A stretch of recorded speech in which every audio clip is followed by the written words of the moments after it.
नमस्कार दोस्तों, आज हम बात करने वाले हैं एक ऐसी भारतीय कंपनी के बारे में जिसने चुपचाप बिना किसी शोर शराबे के अपने बिजनेस मॉडल को पूरी तरह बदल दिया है। ये कंपनी पहले एक ट्रेडिशनल बीपीओ थी, लेकिन अब ये बन रही है एक AI powered digital operations leader. जी हाँ, हम बात कर रहे हैं फर्स्ट सोर्स सॉल्यूशंस की। आज की इस वीडियो में मैं आपको समझाऊंगा कंपनी कहां से शुरू हुई, आज कहां खड़ी है, एआई किस तरह इसका फ्यूचर बदल रहा है, मैनेजमेंट का असली मास्टर प्लान क्या है, फाइनेंशियल में हिडन सिग्नल किस वैल्यूएशन पर ये अंडरवैल्यूड लग रही है और क्या ये सच में जेनपैक्ट ऑफ टेली परफॉर्मेंस जैसे ग्लोबल जायंट्स को टक्कर दे सकती है। ये वीडियो सिर्फ एक एनालिसिस नहीं, एक कंप्लीट ट्रांसफॉर्मेशन स्टोरी है। First source solutions RP Sanjeev Goenka group की कंपनी है। अब आरपीएसजी ग्रुप कौन? भारत के सबसे मजबूत, सबसे डाइवर्सिफाइड इंडस्ट्रियल ग्रुप्स में से एक, 4 अरब 400 करोड़ रुपए टर्नओवर के साथ। इस तरह का बैकिंग किसी भी आईटी बीपीएम कंपनी के लिए बहुत बड़ी ताकत होती है। क्यों? क्लाइंट्स को भरोसा मिलता है, टैलेंट आसानी से मिलता है, ब्रांडिंग स्ट्रांग रहती है और फंडिंग में कोई दिक्कत नहीं। फर्स्ट सोर्स की शुरुआत एक प्योर प्ले बीपीओ की तरह हुई थी। Mortgage, collections, billing, customer support, ये सब पारंपरिक सर्विसेज थी। लेकिन 2018 से 2022 के बीच ग्लोबल बीपीओ मार्जिन्स गिरने लगे। एआई ऑटोमेशन तेजी से आ रहा था। क्लाइंट्स आवरली बिलिंग से आउटकम बिलिंग पर जा रहे थे। ऐसे में फर्स्ट सोर्स ने एक बोल्ड फैसला लिया, अपने पुराने मॉडल को छोड़कर एआई फर्स्ट कंपनी बनने का। कंपनी ने अपने ट्रांसफॉर्मेशन को नाम दिया एनबीपीओ टीएम, Firstsource Solutions AI power. अब इसका मतलब क्या है? बीपीओ मॉडल डेकेड से सिंपल था, जितने ज्यादा लोग उतनी ज्यादा कमाई। लेकिन इसमें 3 बड़ी समस्याएं थीं। 1, लीनियर रेवेन्यू, हर नए रेवेन्यू लाइन के लिए नए लोग रखने पड़ते थे। 2, मार्जिन प्रेशर, वेजेस बढ़े, प्रॉफिट गिरता है। 3, टैलेंट रिटेंशन, बीपीओ इंडस्ट्री में एट्रिशन बहुत ऊंचा रहता है। यूएनबीपीओ टीएम इन तीनों समस्याओं को खत्म करता है। कहता है हमारा रेवेन्यू अब मैन पावर नहीं, एआई प्लेटफॉर्म्स और डिजिटल आईपी से आएगा। इस मॉडल के फायदे: non linear growth, higher margins, recurring subscription revenue, zero dependency on headcount. ये ट्रांसफॉर्मेशन वही है जो 2010 में जेनपैक्ट ने किया था और उसी बदलाव ने जेनपैक्ट को बिलियन डॉलर जायंट बना दिया। अब चलिए देखें फर्स्ट सोर्स असल में काम क्या करता है। कंपनी के 3 बड़े वर्टिकल्स हैं। A, health care RCM, the gold mine, सबसे ज्यादा revenue, highest margin. US health care billing system इतना कॉम्प्लेक्स है कि हॉस्पिटल्स इसे खुद मैनेज नहीं कर पाते।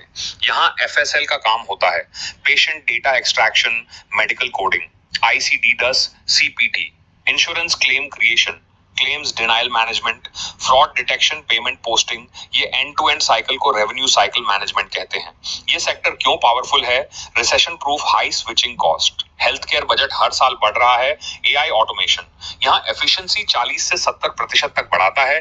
फर्स्ट सोर्स इस पूरे स्पेस में ऑलरेडी वेल एस्टैब्लिश्ड है।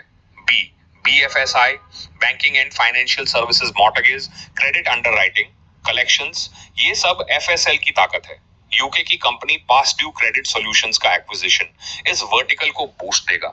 ये एक्विजिशन ईपीएस एक्रीटिव है, यानी प्रॉफिट पर शेयर बढ़ाएगा। ये वर्टिकल साइक्लिकल है, लेकिन एआई एडॉप्शन यहाँ सबसे तेज है। C, CMT, communications, media, technology, AI driven contact centres, digital CX, NLP based customer support. ये नया वर्टिकल है, लेकिन सबसे तेज बढ़ने वाला भी यही है।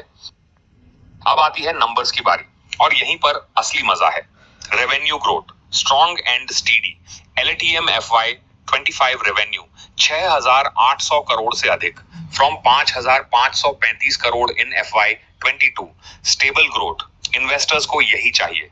प्रॉफिट ट्रेंड्स, एफवाई 20 में प्रॉफिट गिर गया ग्लोबल वेज इन्फ्लेशन के कारण, लेकिन एफवाई 23 में प्रॉफिट वापस जंप करके 398 करोड़ पहुंचा। Margin recovery second, management solid है। आरओई और आरओसी लगभग 15%, ये बीपीएम सेक्टर में काफी अच्छा माना जाता है। प्रोमोटर होल्डिंग 53.6% प्रोमोटर्स का, इतना हाई होल्डिंग रेयरली मिलता है। एफआईआई भी बढ़ रहे हैं, ये सबसे पॉजिटिव संकेत है। Balance sheet loaded, strong cash flow, asset light model. कुल मिलाकर फाइनेंशियली कंपनी सेफ, स्टेबल और स्केलेबल है। और यूएनबीपीओ सिर्फ ब्रांडिंग नहीं है, इसके पीछे एक्चुअल टेक्नोलॉजी है। एक, Firstsource relay suite, AI tools for health care automation, customer service prediction, workflow, intelligence, fraud detection. ये AI suite direct margin expand करता है। दो, agentic AI studio, this is huge, a no code system जहां companies अपने AI agents खुद बना सकती हैं।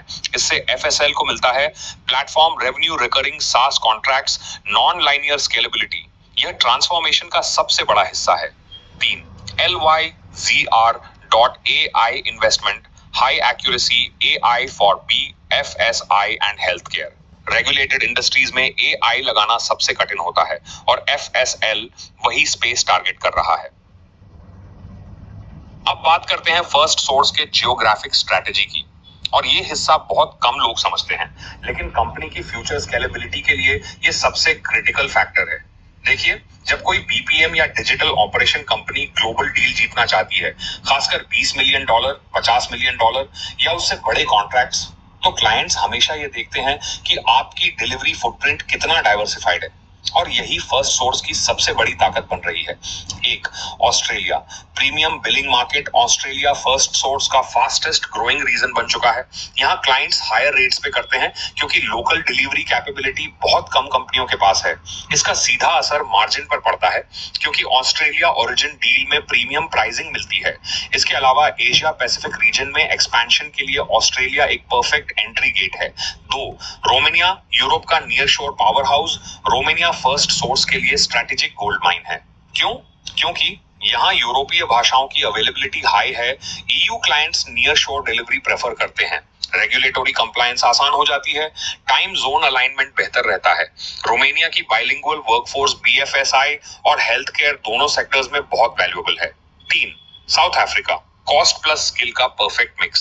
साउथ अफ्रीका आज ग्लोबल बीपीएम इंडस्ट्री के सबसे प्रिफर्ड डेस्टिनेशंस में से एक बन चुका है। यहाँ आपको मिलता है इंग्लिश स्पीकिंग लार्ज वर्कफोर्स, बहुत low cost, strong government support, high scalability. First source south Africa में अग्रेसिवली स्केल कर रहा है क्योंकि यहाँ से यूएस और यूके दोनों मार्केट्स को इफेक्टिवली सर्व किया जा सकता है। इन तीन रीजन्स की वजह से फर्स्ट सोर्स अब सिर्फ इंडिया सेंट्रिक कंपनी नहीं रही, ये एक multi continental delivery power house बन गई है।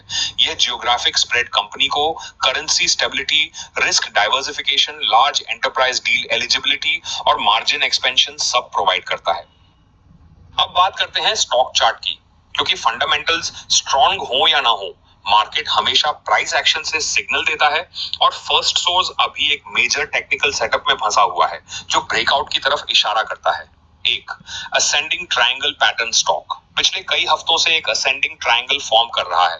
ये पैटर्न तब बनता है जब बायर्स हर टाइप पर स्टॉक को हायर लेवल्स पर एक्यूमुलेट करते हैं।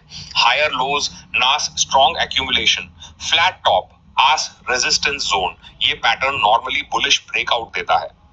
To, support zones, major support 310 यहाँ स्ट्रॉन्ग डिमांड जोन है। जब भी प्राइस इस लेवल को टच करता है, बायर्स वापस आए हैं। इमीडिएट सपोर्ट 330 से 340, ये सबसे सेफ और स्ट्रॉन्ग बाय जोन माना जा रहा है। यह जोन 20 डे और 50 डे मूविंग एवरेजेस के पास है। टेक्निकल कॉन्फिडेंस बढ़ाता है। तीन, रेजिस्टेंस जोन्स, इमीडिएट रेजिस्टेंस 365 यहाँ स्टॉक बार बार रिजेक्ट हुआ है। Break above once price momentum unlock, major breakout level 390, ये सबसे क्रिटिकल लेवल है। अगर स्टॉक 390 के ऊपर 1-2 दिन क्लोज कर लेता है तो मोमेंटम ट्रेडर्स और इंस्टीट्यूशंस दोनों एंट्री करते हैं और स्टॉक तेजी से 420 से 450 तक जा सकता है। चार, इंडिकेटर्स आरएसआई न्यूट्रल जोन में ओवरबॉट नहीं, मतलब फ्रेश रैली के लिए स्पेस अवेलेबल है। MACD bullish crossover signal emerging, ये पॉजिटिव मोमेंटम का अर्ली सिग्नल है। अब आते हैं सबसे इंपॉर्टेंट हिस्से पर, शॉर्ट टर्म, मीडियम टर्म और लॉन्ग टर्म प्राइस टारगेट्स। ये टारगेट सिर्फ विशफुल थिंकिंग नहीं है, ये कंपनी की earnings growth, AI adoption, margin expansion और इंडस्ट्री वैल्यूएशन मल्टीपल्स को ध्यान में रखकर बनाए गए हैं। शॉर्ट टर्म 0 से 6 महीने, टारगेट 380 से 410 रुपए catalysts, Q3 and Q4 results, AI deal, wins Past Due Credit Solutions acquisition approval, ये सभी ट्रिगर्स स्टॉक को कंसोलिडेशन जोन से ऊपर ले जा सकते हैं। मीडियम टर्म 1 साल, टारगेट 450 से 500 रुपए। FY 26 के लिए मैनेजमेंट ने 13 से 15% कंस्टेंट करेंसी रेवेन्यू ग्रोथ और 11.25 से 12% EBIT मार्जिन का गाइडेंस दिया है।